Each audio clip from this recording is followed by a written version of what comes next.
हाथरस घटना का हमारे संवाददाता आशुतोष शुक्ला ने जायजा लिया और प्रत्यक्षदर्शियों से बात की। घटना क्यों हुई, इस पर भी लोगों से जानकारी ली। आइए देखते हैं ये रिपोर्ट। इस वक्त हम मौजूद हैं जहां पर कल आस्था के नाम पर तमाम सारी जिंदगियां तबाह हो गईं। 116 लोगों की मौत पुष्टि करता है प्रशासन, लेकिन मौतों की संख्या इससे भी ज्यादा है।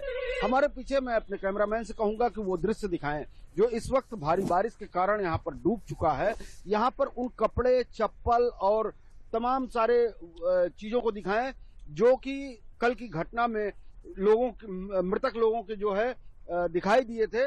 नारायण साकार बाबा उर्फ भोलेगिरी यहीं पर अपना प्रवचन करने आए थे। वो प्रवचन स्थल, ये पंडाल जो है पूरी तरह से पानी में डूब चुका है। और अगर आप इस पूरे इलाके की तस्वीर देख सकते हैं तो आप जान सकते हैं कि किस तरह से इसमें 2 लाख लोग, लगभग जो प्रशासन का अनुमान है कि 2 लाख लोग यहाँ पर पहुंच करके बाबा का प्रवचन सुनने के लिए आए थे। उनके लिए क्या व्यवस्था की गई थी, जितना प्रशासन को जानकारी दी गई थी उससे अधिक लोग यहाँ पर पहुंचे। और बाबा इस जब प्रवचन खत्म हुआ तो इसके ठीक पीछे से जहां आप देख सकते हैं कि वो गाड़ियां खड़ी हैं, कैमरामैन वाजपेयी से मैं कहूंगा कि वो उन गाड़ियों को दिखाएं जहां पर जांच इस वक्त चल रही है कि आखिर किस तरह से बाबा वहां से निकले। और ये जो है जीटी रोड है, हाईवे है, और यहाँ पर आए जहां पर उनके सुरक्षा कर्मी जो है, जो ब्लैक कैट कमांडो, बाबा के प्राइवेट ब्लैक कैट कमांडो थे, उन्होंने जनता को जो है कहीं न कहीं बाबा के चरण स्पर्श करने या उनकी चरण रज लेने में जो है दिक्कतें पैदा की, तो उनको रोकने की कोशिश की। हमारे सहयोगी संवाददाता भी मेरे साथ हैं, मिथिलेश, क्या कुछ यहाँ पर हुआ होगा?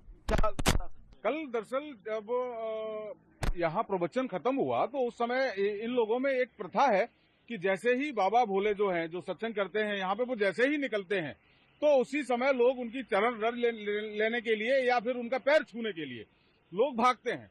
और उसी भगदड़ में कल जो पीछे गेट बना हुआ है उस गेट से बाबा जी की गाड़ियां निकली और यहाँ से पब्लिक ने आगे से घेरना चाहा बाबा जी को। तो उसी दौरान ये जो है भगदड़ हो गई, 1 2 3 4, इसके बाद लोग गिरते गए और फिर यही पता नहीं चला कि कितने लोग गिर गए और दब गए और ये आंकड़ा 100 के पार पहुंच गया।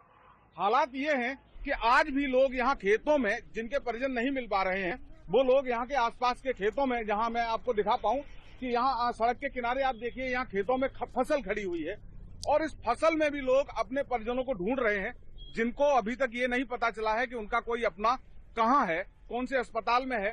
तो वहां भी लोग आज खेतों में जाके भी लोग सुबह सुबह ढूंढ रहे हैं।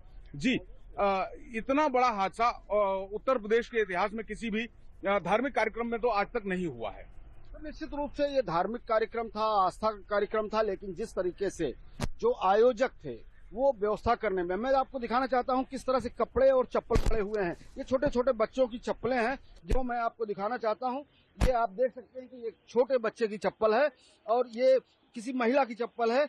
इस तरीके से जो है लगातार जो है यहाँ पर किस तरह से भगदड़ हुई होगी और किस तरीके से यहाँ पर लोग परेशान हुए होंगे। निश्चित रूप से ये चप्पलों का ढेर आपको मैं दिखाना चाहता हूँ कि किस तरीके से यहाँ पर लगातार जो है लोग एक दूसरे के ऊपर गिरते रहे और लोग मरते रहे, लोग उन्हीं को अपना पुल समझ के पार करते रहे। ये एक बहुत ही भयावह दृश्य था और इस दृश्य को जो है और विस्तृत रूप से बताने के लिए हम कोशिश करते हैं कि कोई प्रत्यक्षदर्शी भी हमको मिलेगा।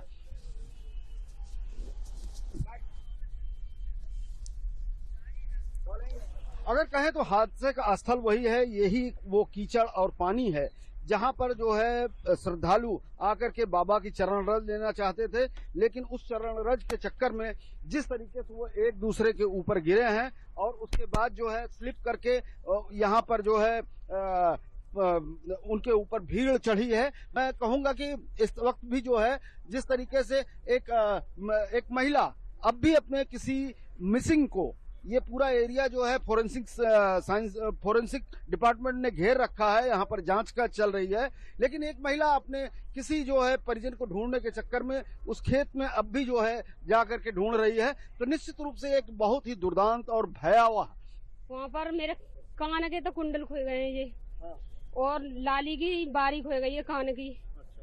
हाँ, और ये पैरन के देखो बीछिया भी ना है बिल्कुल भी। अच्छा, कल हुआ क्या था? और यहाँ पर ये हुआ जैसे जो बाबा आए थे वहाँ से भीड़ चली आई है, उनके साथ ही भीड़ चली आई है, उनके साथ भीड़ होके आई है, लेकिन बीच में आके बहुत सारी भीड़ हो गई, बाबा के दर्शन फिर भी न मिले। बाबा के साथ चली जो पंडाल की पब्लिक तो आगे वाले जो है गिर गए। हाँ, आगे वाले पीछे धक्का लगा, आगे वाले गिर गए, आगे वाले के ऊपर होकर पीछे वाली पब्लिक निकल गई है।